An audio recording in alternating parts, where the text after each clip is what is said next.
Hello दोस्तों, कैसे हैं आप लोग? उम्मीद करता हूँ आप सभी अच्छे होंगे। तो चलिए एक बार फिर से आप सभी का स्वागत है पीके टेक में।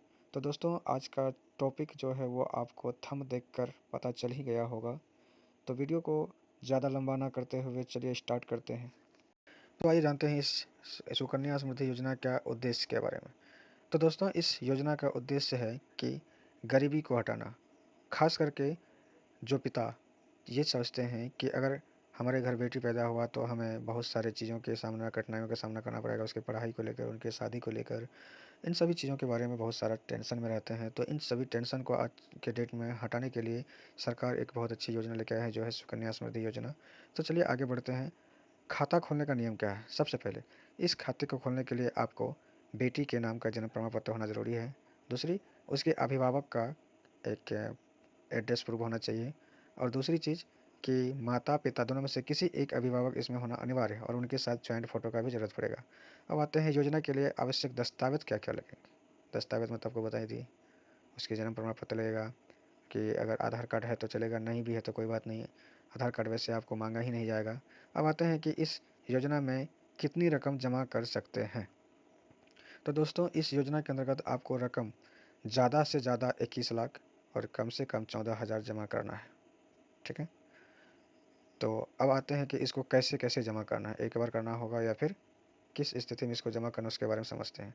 तो दोस्तों मैं बताना चाहूँगा कि इस योजना के अंतर्गत आपको कोई भी फ़िक्स अमाउंट नहीं है कि आपको इतना ही करना ही पड़ेगा। हाँ, आपके पास साल में एक बार कम से कम ₹1000 और ज़्यादा है तो 1,50,000 आप कर सकते हैं। आप मंथली कर सकते हैं, ईयरली कर सकते हैं, जैसा आपको लगे वैसा आप कर सकते हैं, ठीक है? तो आप अगर सोच सकते हैं कि 14 साल तक आपको जमा करना है, जैसे कि पिछले वीडियो में बताए थे कि आपको 14 साल तक इसमें इस प्रीमियम भरना पड़ता है। तो दोस्तों, आपको अगर मान लीजिए कि साल में 1000 अगर आप डालते हैं, तो आपको 14 साल तक डालना है, तो कम से कम 14,000 होगा। अगर आप ज़्यादा है, तो ज़्यादा से ज़्यादा कितना? 14 साल में अगर हम मान लीजिए 1.5 लाख सालाना डालते हैं, तो 21 लाख होगा, ठीक है? अब आते हैं इसका इंटरेस्ट रेट क्या है, ठीक है? इंटरेस्ट रेट इसका जो पहले था वो था 9.1, अभी इसको घटाकर उसके 9.1 से साढ़े 8% आया, उसके बाद अभी 7.6% पे है, ठीक है। अब आते हैं कि खाते में कैसे जमा होती है राशि, ठीक है। मतलब इस योजना जो होता है, इस योजना के अंतर्गत जो खाता खोला जाता है उस खाते में पैसा कैसे जमा करना। तो मैं सबसे पहले बताना चाहूँगा कि इसमें कोई फिक्स अमाउंट नहीं रहता, जिसकी वजह से आपको कैश जमा करना होगा, ठीक है। आप ऑनलाइन भी कर सकते हैं अपने हिसाब से। अब आते हैं योजना में टैक्स क्या लगेगा या लाभ क्या होगा। तो दोस्तों मैं सबसे बड़ी बात बताना चाहूँगा कि ये बहुत अच्छी बात है, बहुत खुशी की बात है कि इस योजना में जो भी आप अमाउंट होता है वो टैक्स फ्री होता है। सिर्फ़ और सिर्फ़ इसमें लाभ ही मिलता है। तो इसके लिए आपको ज़्यादा टेंशन लेने की ज़रूरत नहीं है। आपको इसमें टैक्स नहीं देना पड़ेगा। आपको जो भी मिलेगा आपको टैक्स फ्री होगा। ठीक है? अगर आप हर साल ₹250 भी जमा करते हैं तो उसमें कोई दिक्कत नहीं है, ठीक है? अब हम बात करते हैं इस योजना का एक चार्ट होता है जो हम आपको अच्छी तरह से बताते हैं। सिंपल समझिए, अगर आप महीने का ₹1000 भी जमा करना स्टार्ट करते हैं तो 1 साल में आपका 12,000 होता है, जो 14 साल में ₹1,68,000 जमा होता है, जो कि 21 साल में आपको ₹5,42,122 मिलता है, ठीक है? अगर आप 2000 करते हैं तो 3,36,000 जमा होता है 14 साल में, जो कि 10,84,243 हो जाता है। उसके बाद आता है अगर आप 3000 करते हैं तो 4,झार होता है, जिसमें 16,26,365 आपको मिलेगा इस 21 साल में।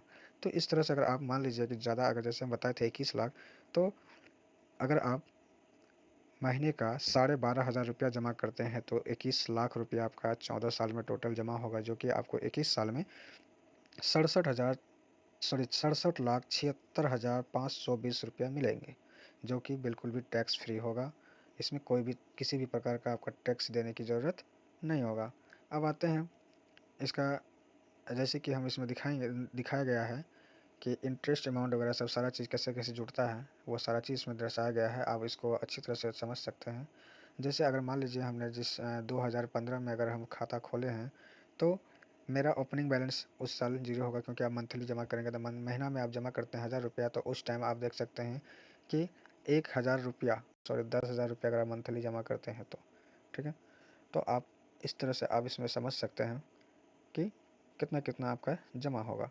अगर आप 1,20,000 रुपया जमा करते हैं सालाना, तो आपका इसमें इंटरेस्ट अमाउंट जो होगा वो होगा 6,083 रुपये, जो कि 1,26,083 रुपये हो जाएगा। तो आपका 2016 में 1,26,000, मतलब आपका इसमें चक्रवृद्धि ब्याज भी चलता है।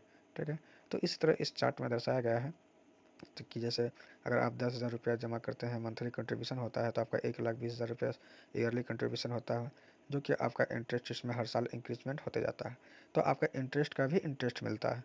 तो टोटल, जैसे अगर आप टोटल आप 14 साल तक जमा करते हैं, तो 14 साल में आपका टोटल जो है कि देख सकते हैं 2,89,720 रुपया होता है। तो टोटल जब आप 21 साल का होगा तो उस टाइम आपका 62,53,047 रुपया हो जाता है। ठीक है, तो कुल मिला के अगर कहा जाए, इस योजना का जो उद्देश्य है वो उद्देश्य आप सभी का जो बेटियों के प्रति भेदभाव है उस भेदभाव को हटाने के लिए किया गया है। ठीक है, आप बेटियों के लिए भेदभाव ना करें।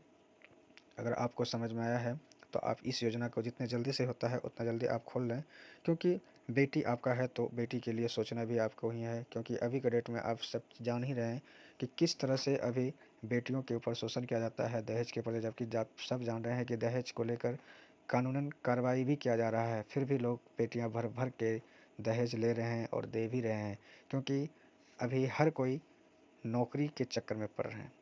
तो जाहिर सी बात है, कोई भी माता पिता ही नहीं चाहेगा कि अपनी बेटी को गरीब घर में डाले, या फिर जो लड़का कुछ नहीं करता उससे शादी कराए। वो हमेशा यही चाहता है कि उसको अच्छे से अच्छे घर में शादी करे, अच्छा से अच्छा लड़का मिले। तो आपको रुपया देना पड़ता है, डिमांड भी करता है तो देना ही पड़ेगा। तो आप सभी से मेरा रिक्वेस्ट है कि अगर आपके पास भी 10 साल से नीचे की बेटी है तो उसका आप इस योजना के अंतर्गत खाता खोल लें, क्योंकि आने वाले टाइम में आपको उनके शादी के लिए सोचना नहीं पड़ेगा, उनके पढ़ाई के लिए सोचना नहीं पड़ेगा। क्योंकि इस योजना में यह भी कहा गया है कि अगर आप उनका पढ़ाई करना चाहते हैं तो पढ़ाई के टाइम पे आप उसका रुपया निकाल सकते हैं। जबकि आप पढ़ाई के लिए अगर आप नहीं निकालते हैं तो आपको शादी के लिए ही निकलेगा, जो कि 21 साल में होता है। ठीक है, और 10 साल बाद इस खाते का संचालन खुद से स्वयं भी कर सकती है बच्चियाँ। उसके बाद 18 साल के बाद वो खुद एलिजिबल हो जाता है कि वो इस खाते का लेन देन भी करेगा। ठीक है, आधा पेमेंट आप 18 साल के बाद भी निकाल सकते हैं, मैट्रिक पास होना चाहिए। ठीक है, तो इस तरह का सारी योजनाएं हैं, इस योजना में बेनिफिट है। तो